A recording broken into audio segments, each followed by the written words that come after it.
double toil and trouble. Some topics discussed may make people uncomfortable. For fair is foul and foul is fair. On this podcast, we will definitely swear.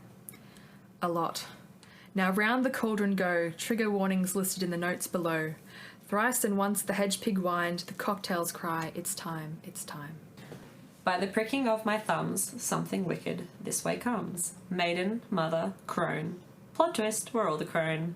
The stories aren't all made up and the points don't matter. Welcome listeners to The Weird Sisters, a podcast about the blurst and bizarre and all the things you were happier not knowing about. Hello. Hello. Hello, hags. Hi, witches. How are we doing? Obviously really fucking good, hey, because we're all real awake. Real with it. Look. At 3 p.m. in the afternoon. Time means nothing now. I have been in this apartment for so long.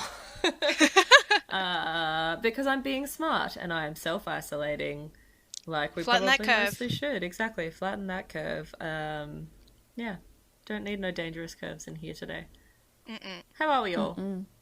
Very well. Good. On my first rum of the afternoon. Yes. Not too bad.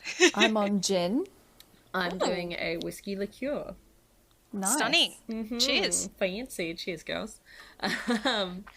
Yeah, so anything new? Anything interesting been happening in your houses where you have been staying? Animal Crossing. Should have Just known. so much Animal Crossing. Like, it's come at the perfect time. We need it now more than ever. I'm really jealous. One day.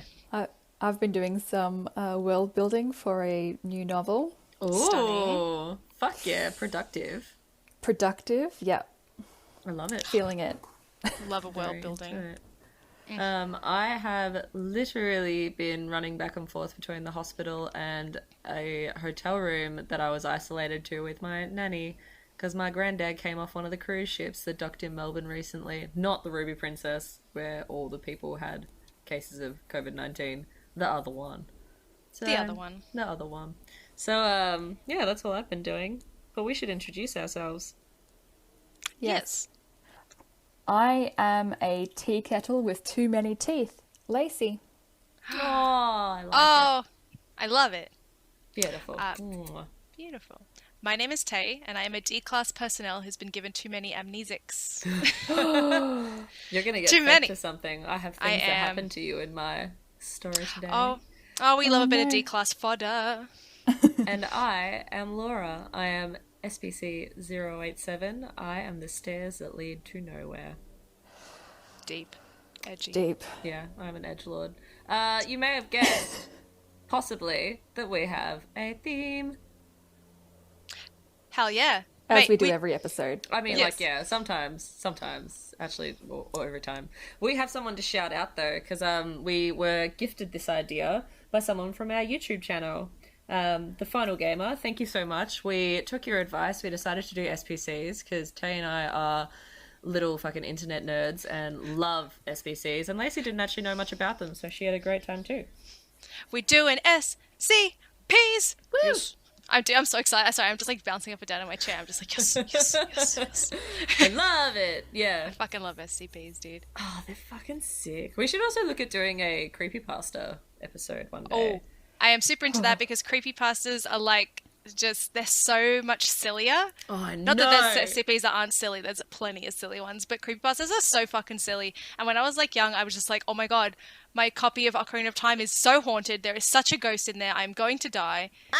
It's so good. It's such silly shit like that. So yes.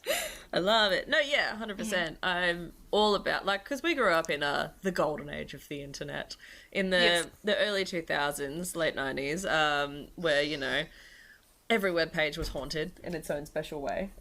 Yep. And yeah, all the forums were creepy as fuck, and you could never tell what was real and what was not. So, super Is this into link it. going to rickroll me, or is it going to scar me for life? We don't know. Ladies, we have some housekeeping. We do. We have reviews. Yay! Woo! We since we're now an Apple Podcast, have been for a little while now. We got 15 ratings and 2 special reviews that came through this week from ESP Girl and Valka 1996. 1,000 blessings on your yeah. house. Thank you. Thank you. Thank you very much. We really appreciate it. We love hearing what you like hearing from us. So some people may have no idea what the fuck we're talking about. What are SCPs? Well, quick spiel, quick download. Basically, SCP is a secret foundation that is actually a work of fiction, so don't get too fucking frightened. Or is it? It's a collaboration by internet users all writing horror fiction in a very specific format. Basically, this foundation is a secret organization tasked with locating and containing individuals, entities, locations, and objects that violate natural law. That's from Wikipedia, because I couldn't come up with that on my own. So basically, like any anomaly, this foundation goes out and in some way secures, contains, and protects people from SCP. There's 5,000 plus creatures and instances that have now come about. There's a fantastic website where they are all contained together. On the site, everyone acts as though everything written about the Foundation is 100% real, and the writing style is scientific or pseudo-academic to lend the spooky realism. Tay, I think you have something about the class system to explain a little bit more about how that works as well. Oh, yes. Oh, yes. Take it away. So, all of the objects and anomalies and things that are contained within the SCP Foundation are given a class classification to kind of measure how much of a threat they are to us. So there's 8 of them. They start with mild. The subject is almost completely safe to interact with or hold, unless you're an absolute dick about it. So you can pick it up, you can interact with it, it's fine, just don't be a dick about it. Then we have 2, which is safe. The subject can be stored safely and left alone, but don't be a dick about it, don't touch it. Then we have 3, simpatico, which is an unpredictable object that doesn't present a serious threat, but don't be a dick about it, don't touch it anyway. Then you have Euclid, which is one of my favorites. Unpredictable, stay away from it, don't touch it, just leave it alone. Truculent, it's number 5. Unpredictable and very dangerous, don't fucking touch it. Number 6 is Keter. Again, probably another one of my favorites. Subject could probably maybe definitely cause an end of the world scenario or alter human life in a really fucked up way. Don't fucking touch it. Anatar is number 7. Subject is gonna end the entire universe if you touch it. Do not touch it. And Yggdrasil, son, it's gonna fucking destroy reality if you are not careful. Fuck, don't touch it. So they kind of go from, yeah, so they extend from like, they're fine to, they're going to tear a hole in the fabric of reality. Please do not fucking touch it. Yeah. Fantastic. There's a really great anomaly classification guide on the subreddit that was posted pretty recently by I Am Puzzler, which is a user. And that basically goes through, because everything has a containment class, which basically talks about how difficult it is to contain. A disruption class, which talks about the anomaly's ability to disturb the status quo or break the veil.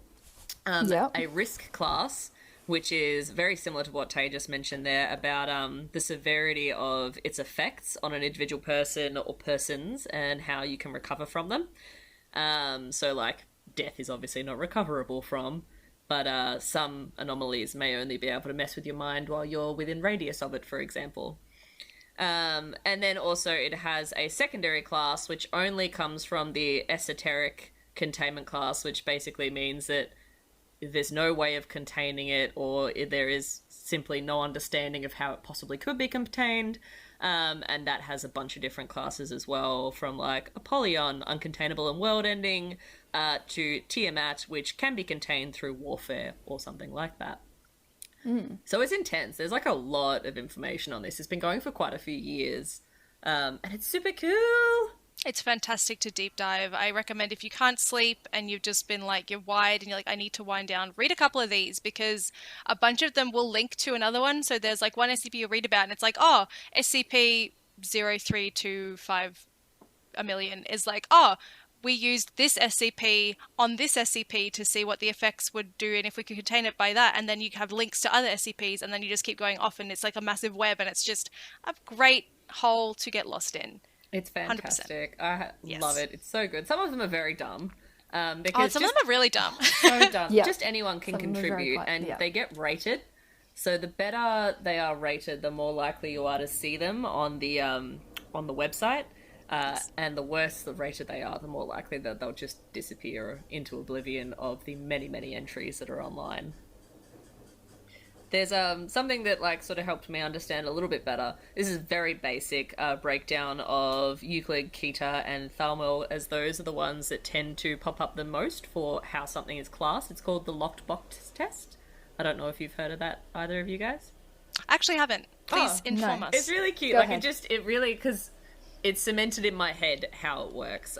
So basically, it goes like this: if you lock the anomaly in a box, leave it alone, and nothing bad happens, then it's probably safe. If you lock it in a box, leave it alone, and you're not entirely sure what will happen, it's probably a Euclid. If you lock it in a box, leave it alone, and it easily escapes, then it's probably Keter. If it is the box, then it is probably Thalmor. So I thought that was really That's cute. really good. I know. Yeah. I was like, that's fucking cool. We obviously didn't get to cover all the SPCs because there's 5,000 plus of them. Nobody can. Nobody It's can. impossible. It's not possible. It is Thalmor. But I had some personal faves that I didn't get to that I just wanted to briefly bring up for all the hardcore fans out there, or for people that just want to have a good idea of what to go and look at if they are Yes, interested and they want to know more about what are good ones, because there's 5,000. How do you pick where to start? So my personal faves are 96, the shy guy. He doesn't like his face being looked at, and he's fucking terrifying.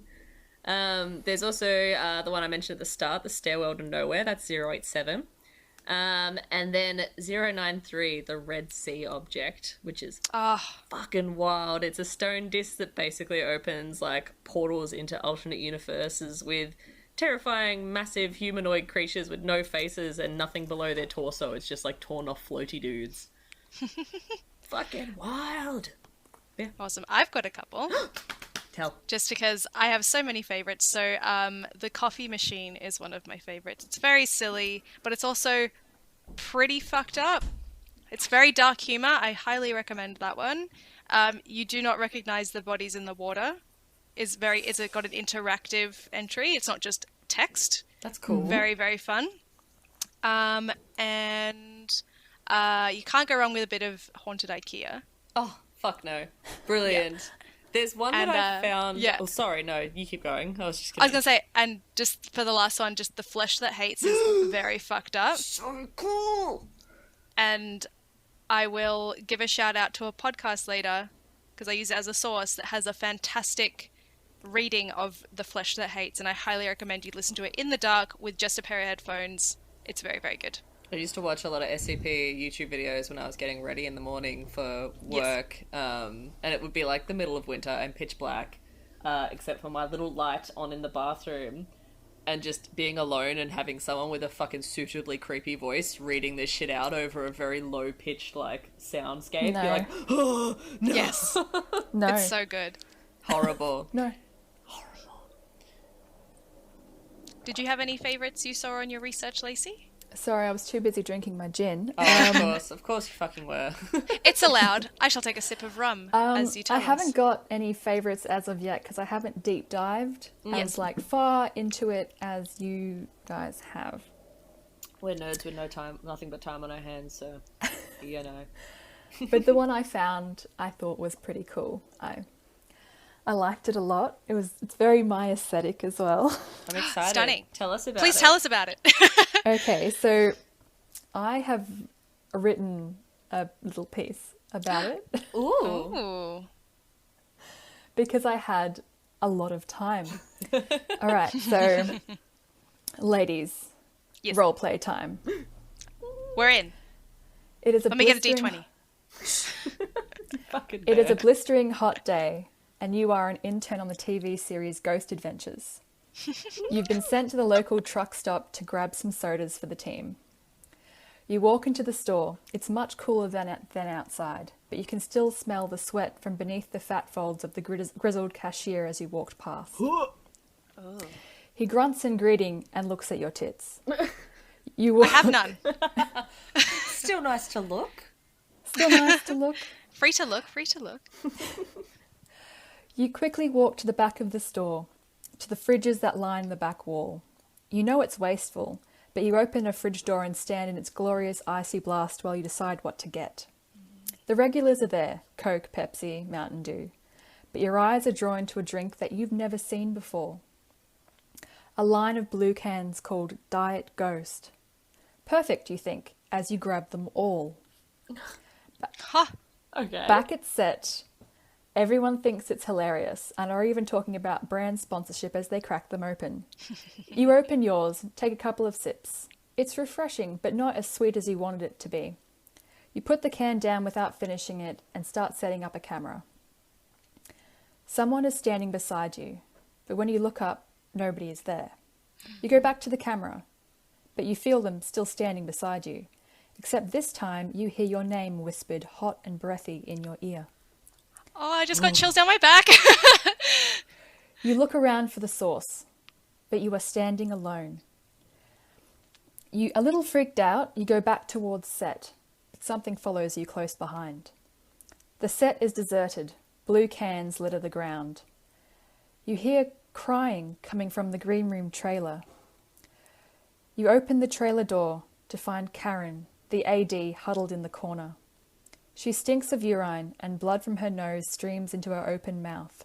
The corner she is in is covered in scratches. Her sparkly acrylic nails are embedded in the wall where they were wrenched out of her nail beds in the panic. Oh! You bend down to ask what happened. She looks at you with bulging eyes and mouths the word, ghost. She goes back to relentlessly paw at the wall with bloody fingertips. And there we go. Oh my god! That was so good! I'm home alone and it's really spooky. Where's my rabbit?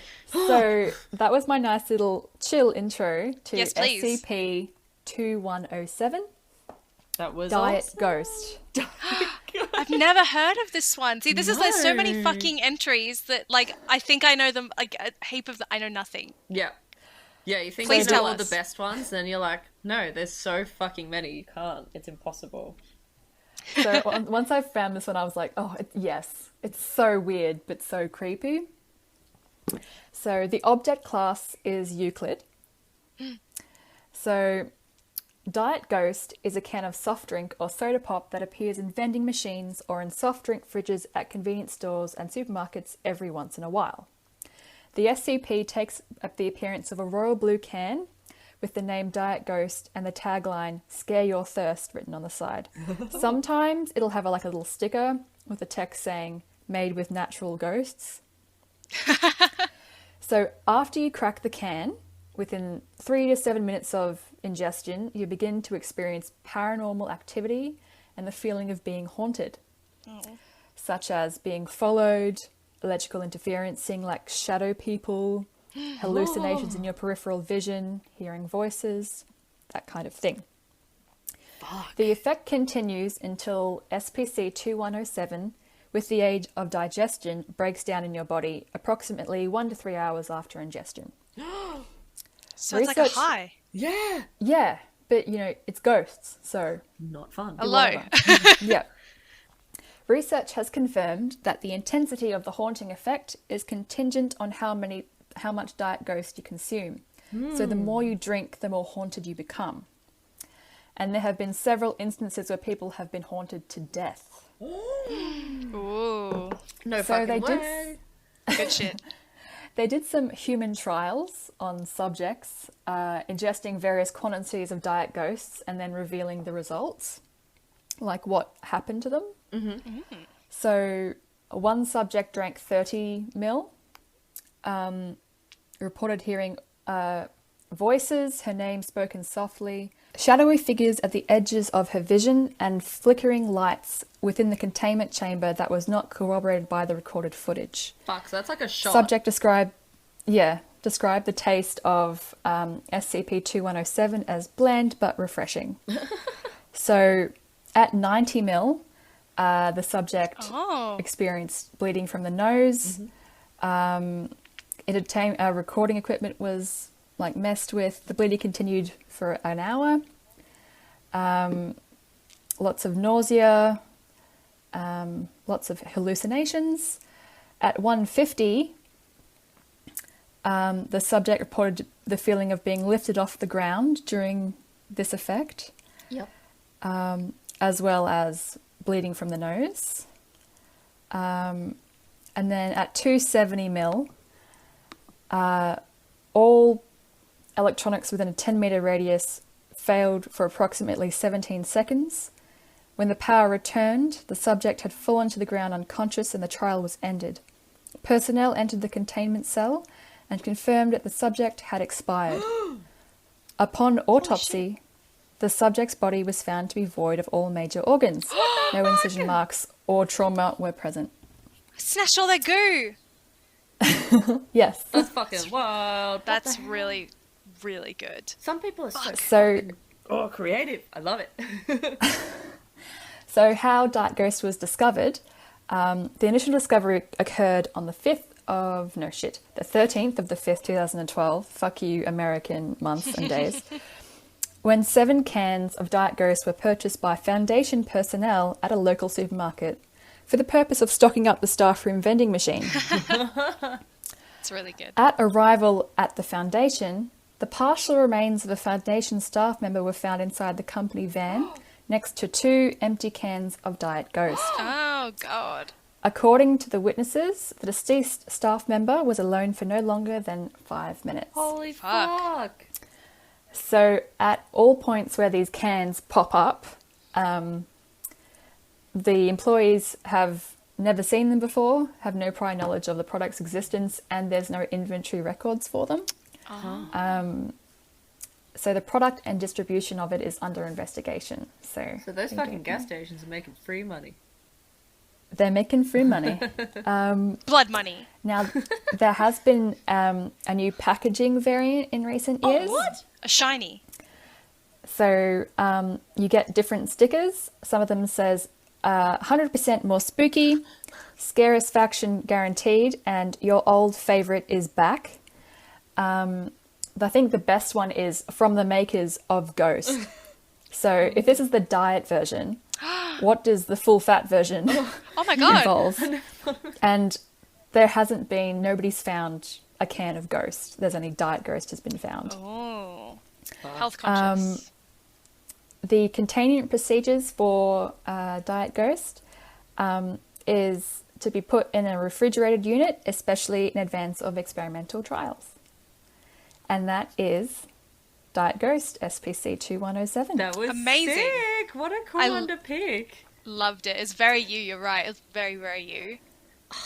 They're just so... So my sources... Oh, No, go I was ahead. just going to say, they're just so varied, and it's very cool because, like, my mind, when I thought about SCPs, immediately went to, like, a couple of ones that I knew, and they're all weird, spooky, like, straight-up horror shit. Whereas, like, Yeah. the one you've picked is very cool and very spooky, but it's also, like, quite funny. The good level of Yeah. silly to it. I Yeah. like it. It's like Diet Spook. I like it. It's very, very Also, good. your like little like RP situation at the start was very well appreciated. Thank you very much. Chef's It's kiss, so it was good. amazing. Thank you, thank you. I loved it. Sources, please. Sources. The SPC Wiki. Reddit. Of course, there's... Reddit is... Yeah. Life. A good time. A good All I do time. in A my deep spare time. How I find my porn. And a Top 5 Scary YouTube channel. They did a video on SCPs that are based on food. Big old Oh. shout out to them because I love top 5 Excellent. scary videos. They're very cool. Oh, Mwah, mwah, mwah. and they find horror movies and things like that I've never heard Yeah. of and are great recommendations. Exactly, because I'm very used to seeing the same like 5 horror movies parroted over and over in lists, Yes. but they try really hard to go Come up away with from different the stuff. grain. Yeah, and also they say like, hey, obviously XYZ are amazing horror movies that everyone knows and obviously belong on this list, but you've heard about them and you know what they are, so we're gonna go with honorable mention to them, but different Yes. films altogether. It's so good. Yes. Mwah, Excellent. excellent. All right. That's me. Yay! So- Thank you very Stunning. much. Tay, Loved it. you're up next. Alrighty. Ladies, have we heard of SCP 1981, also known as No. Ronald Reagan cut up while talking? Yes, I do. Yes! I love this one. It's so fucking good. Oh my god. Alrighty. So, for those who don't know, SCP 1981 is a Betamax tape titled Ronald Reagan Cut Up While Talking, which has also been written on a sticker with marker on the side. It's a normal tape, plenty of lab tests. It's just a normal Betamax tape. Now, Betamax is a little bit different from a normal VHS tape. While Betamax was considered a better format, VHS was cheaper to produce, and at the time, recorders and players were also cheaper to buy for consumers. So Betamax went obsolete and VHS took over. I didn't know How that. it- Wasn't it I to do with had the no fact that idea. like a lot of the porn companies were like, we prefer VHS? Oh, really? That makes sense. Yeah. The video quality isn't as good on VHS. It smooths everything out a little bit. Smooth all those Yep. creases out. Also, Betamax is a little bit more susceptible to like magnetized erosion, Okay. which is does come in later. Oh, right. Yes. So yeah, a little bit of history for you before we move on. I was gonna say I really didn't know what Betamax was. Like I've heard of Super 8 film, and that's like the extent of my knowledge when it comes to this shit. So SCP 1981 was found by a filing clerk in the Ronald Reagan Presidential Library in 1991. Dude got fucked up by what he saw on it. So he called the police and was like, hey, I found this tape in the Ronald Reagan Library. It's a tape of Ronald Reagan. It's fucked up. Please take it off my hands. The police didn't know what the fuck to do with it either.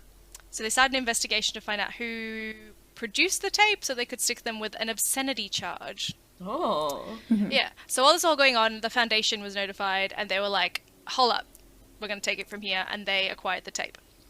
SCP 1981 is currently object class safe. Oh, okay. Right. Yes. So it has some containment procedures from the wiki. SCP-1981 is to be kept inside a secure video storage unit at the Media Archive of Site Redacted. When in use, SCP-1981 should not be removed from its casing or exposed to any strong magnetic sources. A Betamax home video system and an analog television has been provided in Observation Theatre 02 at Site Redacted, as well as video equipment to record the viewings. So the tape itself contains footage of Ronald Reagan delivering his Evil Empire speech in 1983. Extremely fitting. It's a real speech. You can watch it on YouTube. It's pretty much to do with the Cold War and the Soviet Union. The video itself runs for a total of 22 minutes 34 seconds. At around 1 minute in, Reagan's speech begins to change and differs drastically from its actual speech that was delivered on the night. At the 5-minute mark, Reagan begins to, well, be cut up while talking. Lacerations, incisions, stab wounds, everything you can think of starts to appear on his body from no visible source, where we can't see who or what is inflicting these wounds. They just appear. So we've had his eyelids slashed, we've had his face stabbed, we've had his genitals mutilated, we've had his spine severed, we've had his head cut off, we've had burns, we've had stab wounds, we've had everything. And he will just keep talking while this is happening. It's really fucked up. He just talks until he physically can't, basically. So if his head is cut off, his vocal cords are severed, anything like that, he'll stop. Or if he isn't stopped, the tape will just run out. That's fucked. So it's not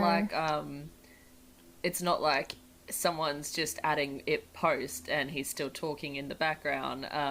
It's like he'll just gurgle. He's reacting to what's happening to him, just not in a way that we would expect. Yes, he will wheeze, he will gurgle, he will cough, whatever is happening to him will affect how he speaks. Oh, that's fucking crazy! Yes! When the tape is rewound, Reagan will give a completely different speech every time. He's given some doozies. Shit! So he's predicted future events that he would have had no way of knowing about. He has spoken of cannibalism, child molestation, human sacrifice. It's fucking edgelord, basically. There was one recording where he describes a a very lovely, wholesome family giving him a goblet fashioned out of Vladimir Putin's skull, where Right, he drinks yes. the blood of their virgin daughter. Greedily. Oh, okay. Greedily is Right. the key adverb here.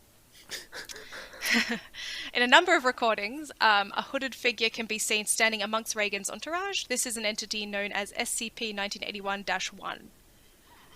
So no one really knows what SCP 1981-1 is or why it's there, but I bet it's something to do with all of the cutting. Yes. So the last known sighting of SCP 1981-1 is a recording of the empty room that the speech is normally held in. There's no crowd, there's no entourage, just no Reagan.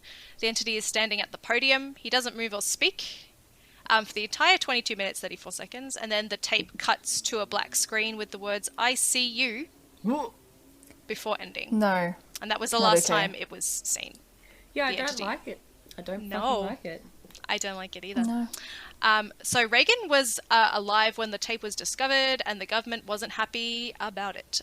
So fucking two Secret Service agents named Rodriguez and Tate contacted Dr. Robinson from the SCP Foundation in 1992, which was about a year after the tape was found. They met at a nearby chemical facility to one of the SCP Foundation facilities. That facility is used by the Foundation to produce amnestic drugs and also to Right. cover up any containment breaches, so they just blame it on the chemical plant. It's fine. It's good. Yeah, it's a good cover-up. They've got a good thing going. So they meet at this chemical facility and they request access to the tape, the recordings, and the containment file. So after some paperwork and all the admin, the agents are granted access to the tape and were allowed to take their own recordings, which they hadn't previously asked Dr. Robinson for. His higher-ups had kind of gone over his head and been like, yeah, you can do that. Yeah. So Dr. Robinson hadn't seen the tape before this and was like creeped the fuck out when he saw Yeah, no doubt. what was on it, like naturally. He recalled the agents were seemingly unfazed by what they saw as they took notes. They were pretty like stoic. Yep. So sometime later, after like Rodriguez and Tate had left, they again contacted Dr. Robinson and said that Ronald Reagan wants to see the tape. He knows what it is. He wants to see it. And Robinson was like, fuck that. That's not going to fly, bud. We're not going to fucking do that. And then he got a call from his superiors telling him, you got to show them the tape, dog. It's the president. What? No! Basically. Yeah. So Ronald Reagan doesn't know what he is asking. Exactly. Oh, He does mate, not. He don't know a thing. So Robinson kind of just got fucked over by his higher-ups in this whole story. It's awful. Classic. Classic. Yeah, so after that, Reagan rocks up at the facility and he gets to watch tape and Robinson isn't happy. He's like, this is stupid. He shouldn't be watching this. This is could cause a containment breach. It could cause a Keter event. It could cause an Anida event. We don't know what's going to happen. Yeah, Fuck, it could even exactly. cause a Yggdrasil effect. Like, we don't know. And they were just like, it's fine, it's fine. No. So once he arrived, Reagan was offered amnestics by Robinson. He's like, are you sure you don't want these after you watch it? It's really fucked up. It's a footage of you literally being cut up while talking. You sure you don't want these? And Reagan's like, no, I'm good. I'm Gucci. He watched the tape 6 times. Oh, what? They rewound it and watched it, and there was 6 like different Separate Yes. speeches. and the tape, for some reason, I don't know if it's because Reagan was there. It probably was. Let's be real. The tape got like even more fucked up. How? Yeah, it was just like awful. And Robinson recalls Reagan watching the tape with an air of familiarity, and soon he began to mouth along with the words. Oh, no. What? Yeah. But it's different speeches. Yeah. So, in some of these recordings, like, we had not only like cuts and slashes, but again, this is like when he got like fully decapitated, and the body kept like moving and talking as if it had a head, but like Still- there was no voice coming out.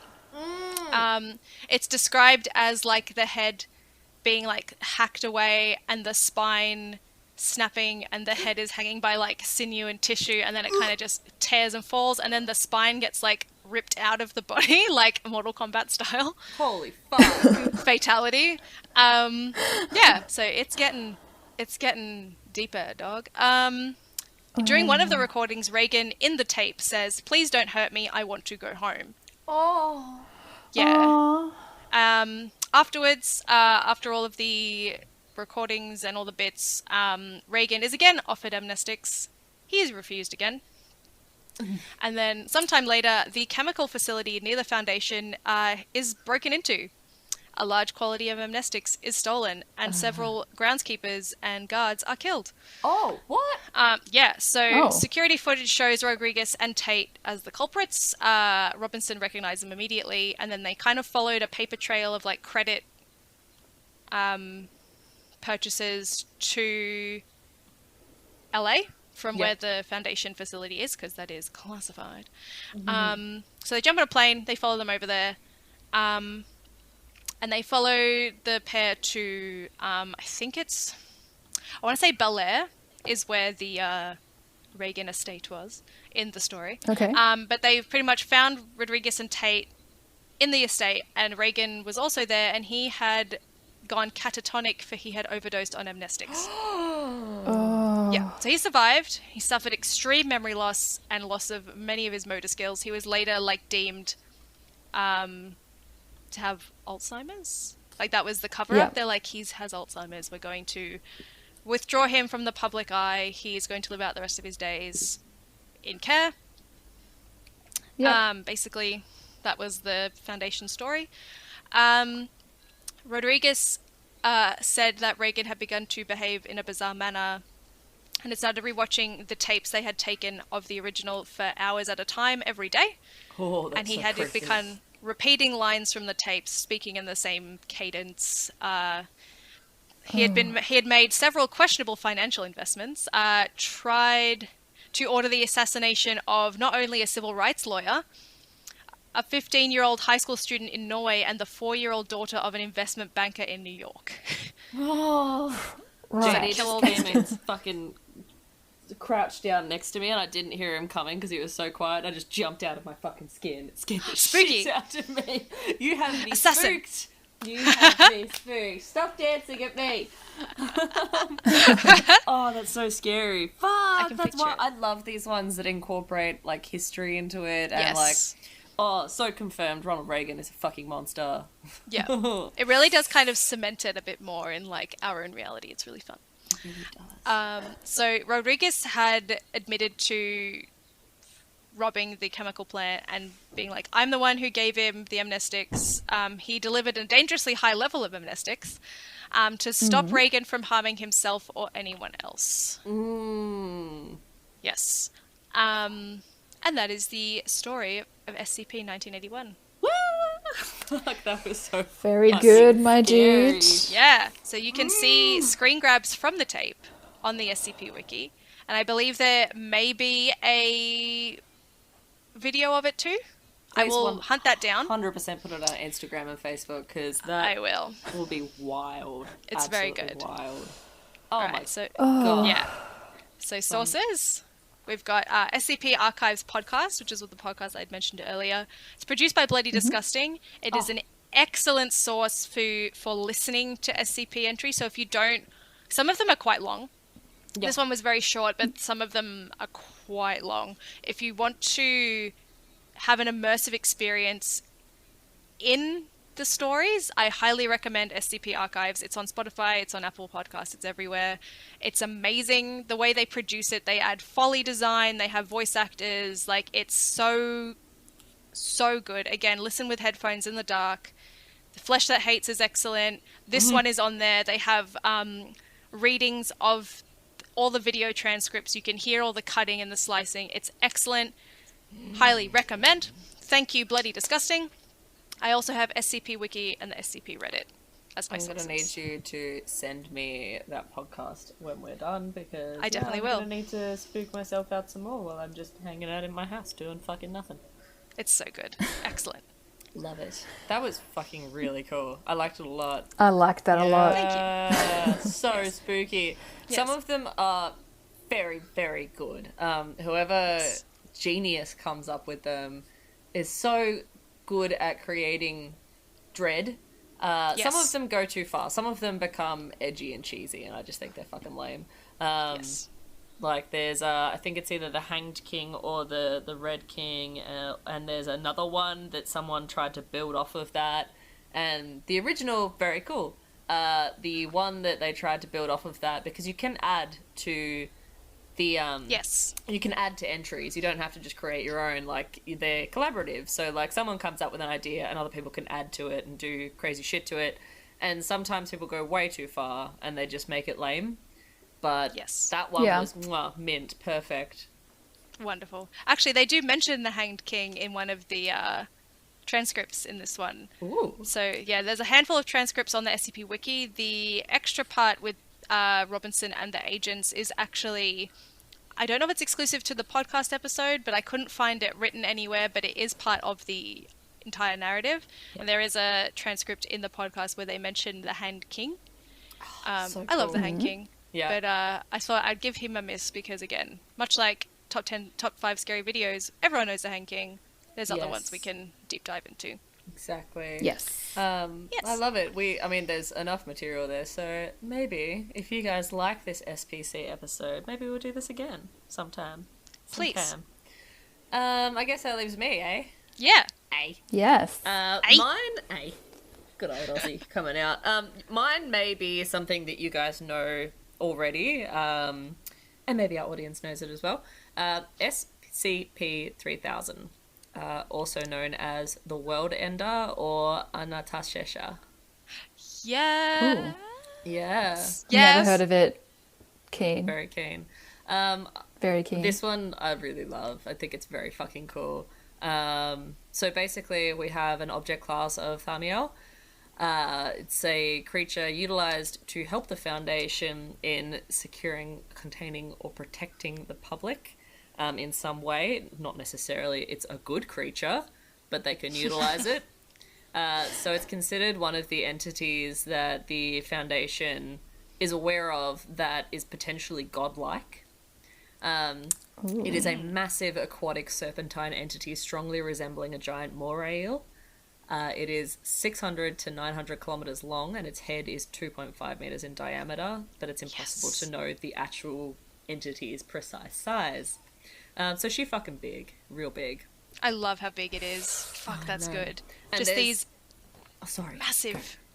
massive fucking things, and you're like, how can the ocean contain this? Who gives a fuck? I It's that know. big. Well, that's it, exactly. Because this is like where my mind goes, but there's very cool information about this one. So it's located in the Bay of Bengal, which is around about 300 kilometers in diameter. Its body is located in and around the Ganges fan, which is it is the largest submarine fan or abyssal fan on Earth, which is like a geological structure that's kind of created by sediment running into a particular area and then fanning out. You can see it from space. It's massive. So the actual creature really moves. Like, it's mostly dormant. It will move its head in response to some stimuli or during feeding. It cannot feasibly be contained, so the Foundation basically patrols the bay with Navy vessels. All civilians are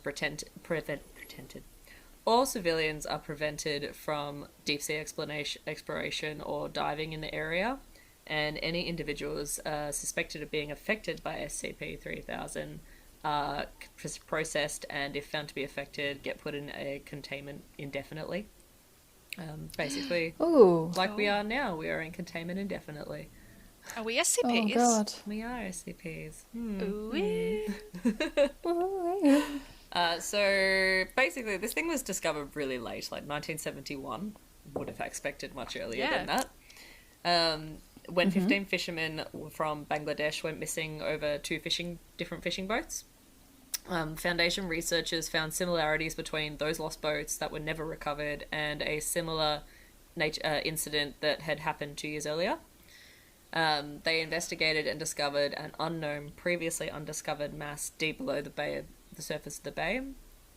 and that was obviously SCP-3000.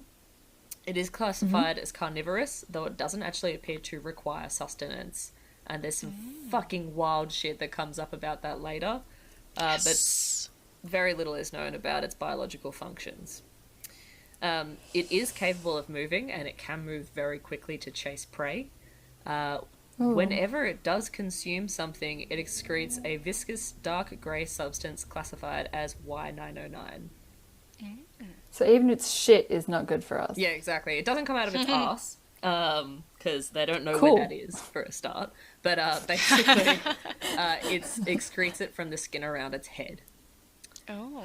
Oh. Now, Okay. when you actually try to look up SCP-3000, you can't, it's not immediately there. You have to, like, click that you are authorized to be able to view it. But it says, under no circumstances should any individual interact with SCP-3000 without authorization. So, submarine Eremita was tasked with monitoring the head of it, because you can't monitor it all. And they are tasked with carrying out the ATZAC protocol, which I'll explain shortly. This sub, Eremita, is located within the Ganges fan, sits about roughly 0.7 kilometers below the surface of the bay. Staff on board the sub may not leave except to carry out this ATZAC protocol, and anyone who leaves the sub without proper authorization is to be considered lost and will not be looked for. Ooh. Yep, you fucking abandoned, basically, as soon as you bail, without proper authorization. Abandon all hope, ye who enter here. Precisely. Yes. Fuck. So the ATZAC protocol basically involves exposing Foundation personnel, basically D-class. To explain that a little D-class. bit, yeah, I know. So there are different classes of personnel within the Foundation. D-class, generally speaking, are people taken from the public prison system, or private prison system as well, who have no family and are or not wanted by their family anymore, and who have committed major crimes like murders, etc. They are used by the Foundation to carry out certain extremely dangerous tasks that they don't want to risk hire personnel for. So in this instance, they intentionally expose D-class personnel to Anastasia's influence, and they pretty much sacrifice them to it. Oh, yes! Right. I'll explain that in more Okay. detail shortly. But the reason they do this is to collect that substance Y909 that gets excreted from its head. So I mentioned the effects of SCP-3000 before. Like a big Yep. fucking eel is scary enough on its own, even if it doesn't fucking go very far. But that's not really what's so fucking freaky about this dude. It's classified as a Class 8 cognitohazardous entity. And what that means is direct observation causes severe mental alteration in the viewer or viewers. It doesn't have to focus on one person. Anytime anything is nearby it, it starts to undergo certain changes and effects. Individuals within some distance, it's not really known exactly how far because different people are affected different ways, also experience symptoms. So those symptoms might be paranoia, acute and severe headaches or head pain, a general fear and panic, memory loss, or modification of memories. There is no known cure for the effects of it. The first interaction between SCP-3000 and the Foundation was recorded in 1971 when they discovered it. So a crew descended in a submarine and noted that one of the members, Williams, began to sweat profusely. He stated that he felt like he was missing something, but he couldn't tell them what it was. Oh god, that's so scary. No. Yeah. No, thank you. That feeling, because I think I've had that a couple of times as well, where I'm like, something is wrong, but I don't know what it is, and it's horrible. Yes. The dread. Yes. So he began to act more erratically the further they descended and expressed that he was uncertain of the task that he was to perform and began addressing the crew by incorrect names. Other crew members began to also exhibit and note similar issues, but he was by far the worst affected. As the submarine began to follow the body of the entity, Williams began to winter and had to be sedated by force. He muttered no, no, no repeatedly until the submarine finally made contact with the head of the creature. Oh. Yeah. Oh, Several crew members began to complain of feeling hazy and uncertain of their tasks when the creature's head became viewable. Within 50 meters of the head, it began to turn slowly and observe the submarine as it approached. Williams began barking like a mad dog and screaming and flailing, shouting that he could see inside his head and it was there. He was restrained by force, but he did manage to smash his face against the glass of the porthole, which cracked and forced the submarine to surface before it could complete any further mission. Ooh. Yeah. Wouldn't you hate to be that guy? Yeah, well, not for long. Okay, all right. This is from the notes of the doctor who was on board with them. Williams had pulped himself against the glass, and despite the trauma, he still spoke briefly as he lay dying. Nobody recorded it, we didn't think to at the time, but I remember it well enough. He said, "There's nothing, nothing, nothing." By the time we had reached the surface several hours later, Williams was dead. At the time, I didn't think much about what he said. But even now, I can still see the eyes of the creature. I see it hanging there in the darkness, illuminated by a light I cannot source, and I feel the lingering dread that Williams must have felt that night on the submersible as he was overcome by whatever void that foul thing slithered out of. Oh, So that was first contact. Fucking wild. Yes. so nice. Love it. So Williams died, which is fine. Fine for him. Sad. R.I.P. A diving expedition was ordered to assess the creature. 3 team members were sent down. Basically, immediately, the team became confused over their call signs, which is what you call one another when you're on a mission. So theirs was Alpha Bravo Foxtrot. They immediately began to misunderstand who was supposed to be who. And they were also confused over the task they were supposed to perform. They were told from orders higher up to continue despite the confusion. Not great if you're under the water. Nah, not the best, especially because it's mentioned that they only had about 3 meters visibility. That's not nice. Oh, creepy. Yeah, I've done a little bit of like scuba diving and stuff, and snorkeling and shit, and low visibility is terrifying. Oh, it's horrible because you just imagine a shark surging out the water towards you, or especially if you know there's a big fucking eel down there. Big eel. Anyway, team members began to ramble. One team member begins to ramble about ominous things, dark eyes, oblivion, etc. Nice. Team SCP 3000 is observed rapidly approaching the 3-man crew over the radio thing. What's it called? Radar? Sonar? Over the radio yeah. radar. So- There's silence for 30 seconds over the radio. The return of the crew radio makes it clear that one of the 3 members has been eaten. Oh. Leader has forgotten where he is and who he is of the 3, and he is also consumed. The final man advises that it's hard to form thoughts in its presence and that it's coiled in his head sitting there. He sees thick fluid seeping out the skin of the entity's head and retrieves a sample which he sends to the surface. He advises not to send anyone else down there, and his breathing is heard over the radio for 3 days before ceasing. Oh god. Hey, No, thank you. So SCP entries have this like fantastic, like it's not a habit. It's just a thing that some of them do where they stretch out the dread with a simple sentence like he was down there for 3 days. Yes. 3 days. Because they couldn't recover him. They couldn't actually find his body or anything. So they don't know if it ate him.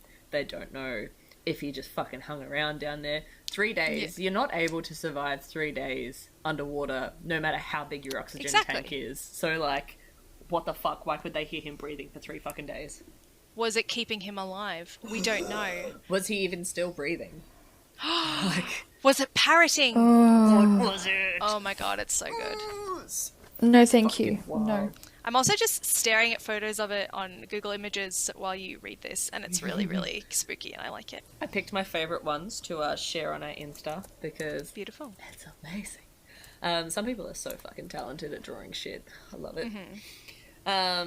So there's no means of synthetically reproducing the grey substance, the Y909. Extended time around that substance causes similar effects to SCP, I keep fucking messing that up, SCP-3000 itself. It produces the material only after eating, and it only consumes human beings. Oh. Yes, so it's Oh. never been recorded consuming any other material or marine life in the last 50 years, because obviously 1970s when they first found it. Now, something that I didn't know too much about, but we did mention it in yours, Tay, what an amnestic is? An amnestic? Amnestic. Amnestic. That's fucking how you Amnestic. say it. So it's an amnesia-inducing agent that can take many different forms. For the purpose of the Foundation, it is mainly used to suppress sensitive information by expunging intangible memories. In most cases, they're applied post-incident. So that's obviously what they did to President Reagan. Yes. In 2009, one of the researchers who was working on SCP-3000 was restrained and held in confinement for 2 days after attempting to exit the Eremita submarine without any diving equipment. Oh. In an interview, the researcher expressed deep distress and claimed he had no prior memory of his life before coming to the Foundation, or even much of his professional life while with the Foundation. Oh.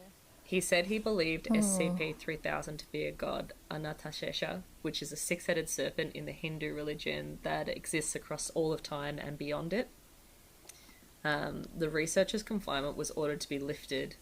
Don't know why. Doesn't say.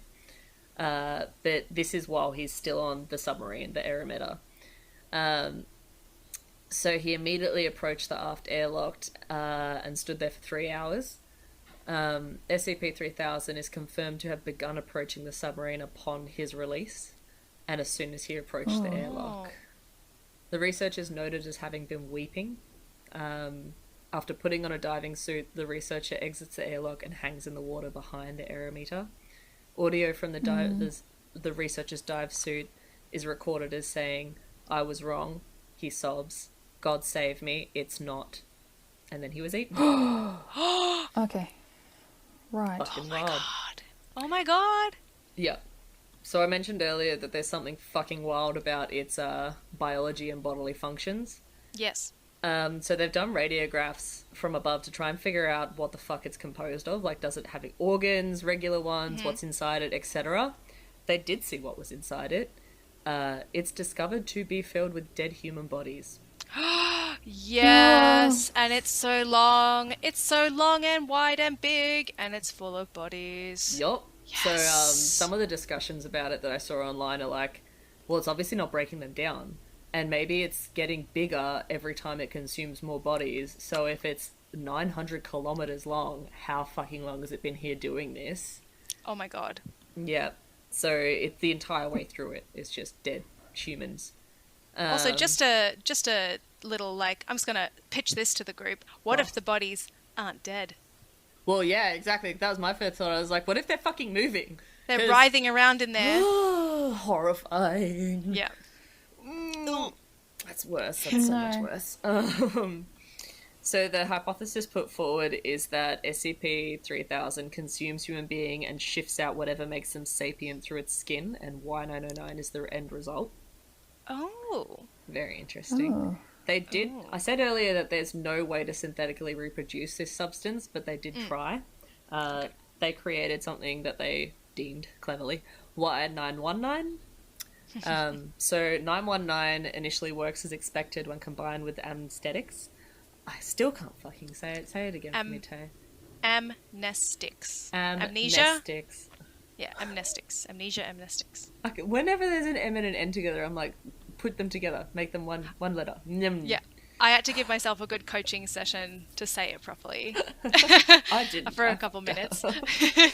So they combined it with the amnestics, and Yes. subjects would forget events as expected initially. However, forgetfulness accelerated past the intended events, and subjects would forget their lives. It would basically deteriorate to the point that the subject died. Oh, fuck. Yeah, so don't fucking try and make it. Yeah. Don't do it. Don't do it. Don't do it. So the below of what I'm about to read is from the diary of a researcher. Yes. So, I've figured out what the eel does. Something about it, some latent part of its creation, abhors cognition. It breaks down human consciousness and scatters the part of us that we believe to be the soul until all that remains is what we really are, electric signals that will someday become inert. If I can't even remember myself, how can I expect anyone else to remember me? I have forgotten my own life, and I am strangely apathetic towards this revelation. I will fade into the darkness as thousands before me have, and thousands after me will. No one will care that I am forgotten. I do not despair for my own sake. But for all of us, you and I, we will face oblivion. I am not important, you are not important, vast droplets of irrelevancy stretching eons in the sea of time. We may fight against it, but our enemy is inevitable. I do not think that the eel is Anastasia. I don't think it would matter if it was. What is clear to me now, as I feel myself coming apart, is not that the eel is some mythological creature or divine serpent. Perhaps it's just a primitive creature that has eluded us, holding no malice. Perhaps it is really a primordial deity, harboring resent beneath the surface. The eel is not a harbinger of my demise or humanity's doom. The eel is not the end of all things. It only shows us what the end looks like. And in spite of everything we might believe, every ideal we hold or providence we pray for, I know this much is true for all of us. Our end will be a forgotten one. Oh my god. I love it. I love it. That's just pristine examples of like eldritch horror and like just that kind of like dread. It's cosmic horror. It's so fucking good. It's very Lovecraftian. I am so deeply into how much lore is around this SCP. It's very like my little ghost can has no lore. Yet. Yet. Well, the researcher who wrote that was found unresponsive after having consumed raw 909, and no further information following his removal to Site 151 for analysis was listed or noted. Oh. So basically, he went catatonic after eating a fucking eel jelly. Don't eat the jelly, dude. Fair. Don't eat the fucking jelly, dude. It's a bad idea. Don't eat that jelly. So I had a couple of sources. That is everything that I got for you. That's the end of my eel. I'm sure it won't be. But my sources were obviously the SCP website, the SCP subreddit, and also is a fantastic YouTube series. They're the Exploring series. They do a lot of stuff to do with SCPs, but in general, they just do some fucking wild shit. Like, they had one... Oh, maybe this is a different YouTube series. But basically, there was a YouTube video that I watched because I initially remembered a different SCP, 169, which is another massive marine creature. Not quite as terrifying, but pretty fucking bad. Someone did a really fucking cool YouTube series on, and they do this pretty often, about, like, what if it were real? What would actually happen to our world? And they do that with everything. It's really cool. Awesome. Awesome. Love it. But yeah, that's my little story for you. Stunning. Thank you. Yeah. Amazing. Thank you. What an excellent lineup of stories we had today, fam. So much variety. It was really good. All of the variety. It was a good time. I enjoyed it thoroughly. Thanks for too. telling me the stories. Thank you. Thank you all. So what we got going on? What's our housekeeping this week? We have all of our socials in a one-stop shop for you. www.weirdsisтерspodcast.com. Yay! We scraped together a couple of bucks for a domain. We're smart. Hell fucking yeah. You can find all our socials there. Any external media we mention on the pod, you can find definitely on our Instagram or our Facebook. All the links will be on the website as listed. Go have a deep dive, guys. Some good stuff. Let's grounge. Look at the cool shit that we post for you. All for you. Leave us a review. Yes. That'd be amazing. Leave us just reviews. Just a comment. Yeah, well, I want to know what everyone's favourite SCP is. Like, if you already know it. Please. Because I always love reading this shit, and I need a break from my uni homework because it's fucking boring. Mate, please, please tell me some cool SCPs to go and read and procrastinate doing my reason assignment, please. Yes, please. Yes, please. Wonderful. Yay. I don't have anything else to say. I think we're good. I got nothing. All good. Well, okay. Let's fucking go away. Let's leave this place. I need to finish my rum. Until next time, hags. See you later. Bye. Bye. Bye.